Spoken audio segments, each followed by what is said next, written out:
সম্মানিত ভিউয়ার, সবাইকে জানাচ্ছি বকুল বেরি আইটি চ্যানেলের পক্ষ থেকে শুভেচ্ছা অভিনন্দন। তো ভিউয়ার্স, আজকের ভিডিওতে আমরা জানবো চাকরি স্থায়ীকরণ কি, চাকরি স্থায়ীকরণের জন্য কিভাবে আবেদনপত্র লিখতে হয় এবং আবেদনপত্রের সাথে কি কি কাগজপত্র সংযুক্ত করতে হয়। তো ভিউয়ার্স, প্রথমে আমরা জেনে নেব চাকরি স্থায়ীকরণ কি। সাধারণত সরকারি চাকরিতে অস্থায়ীভাবে নিয়োগ প্রাপ্তি হয়ে থাকে। কোনো কোনো প্রতিষ্ঠান 1 বা 2 বছরের জন্য শিক্ষানিবাস হিসেবে নিয়োগ প্রদান করে থাকে। তাই শিক্ষানিবাস কাল শেষ হলে যথাযথ কর্তৃপক্ষ বরাবর চাকরি স্থায়ীকরণের জন্য আবেদন করতে হয়। তো ভিউয়ার্স, এখন আমরা দেখব কিভাবে আবেদনপত্র লিখতে হয়। তো সরাসরি আমরা স্ক্রিনে যাব।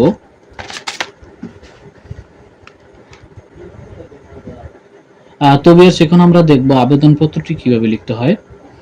তো ভিউয়ার্স, আপনাদের বোঝার স্বার্থে আমি একটি আবেদন এখানে লিখে রেখেছি। তো এটা থেকে আমরা দেখব কিভাবে আবেদন করে লিখতে হয়।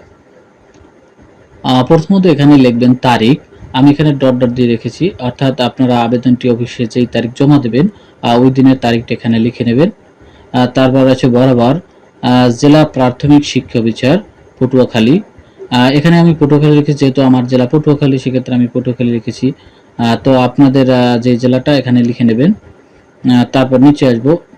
তারপর হচ্ছে মাধ্যম যথাযথ কর্তৃপক্ষ। তারপর হচ্ছে বিষয়টি আপনারা সুন্দর করে লিখে নেবেন। বিষয়টা আমি এখানে লিখে রেখেছি। বিষয় চাকরি স্থায়ীকরণের জন্য আবেদন।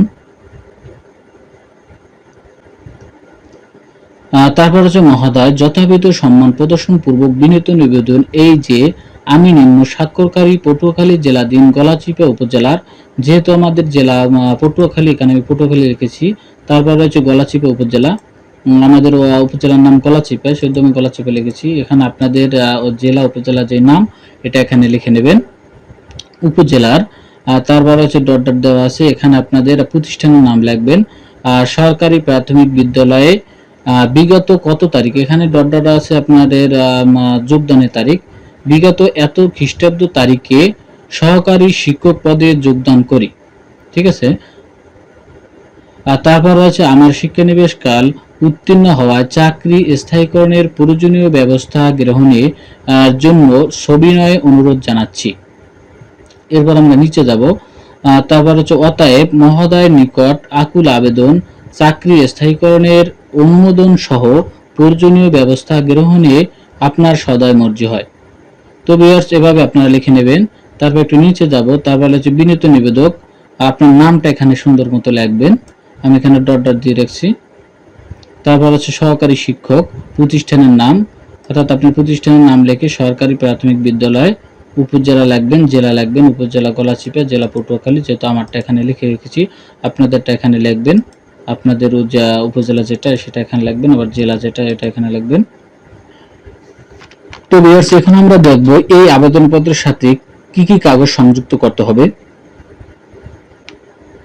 তো ভিউয়ার্স, এখন আমরা দেখব এই আবেদনপত্রের সাথে কি কি কাগজ সংযুক্ত করতে হবে। তো এটা আপনাদের বোঝার স্বার্থে আমি এখানে সুন্দর মতো লিখে রেখেছি। তো এখান থেকে আমরা কর্নারে ক্লিক করে এটাকে আমরা জুম করে একটু বড় করে নেব, যাতে আমরা সহজে বুঝতে পারি। তো ভিউয়ার্স, 1 নম্বর রয়েছে বিগত 3 বছরের এশিয়ার সত্যায়িত 3 কপি, অর্থাৎ এই কাগজটি আপনারা নিজ নিজ শিক্ষা প্রতিষ্ঠান প্রদান কর্তৃক সংগ্রহ করতে হবে। আর তারপর হচ্ছে 2 নম্বরে শিক্ষাগত যোগ্যতা সকল সনদপত্রের সত্যায়িত 3 কপি। তারপর আছে 3 নম্বরে নিয়োগপত্রের সত্যায়িত 3 কপি।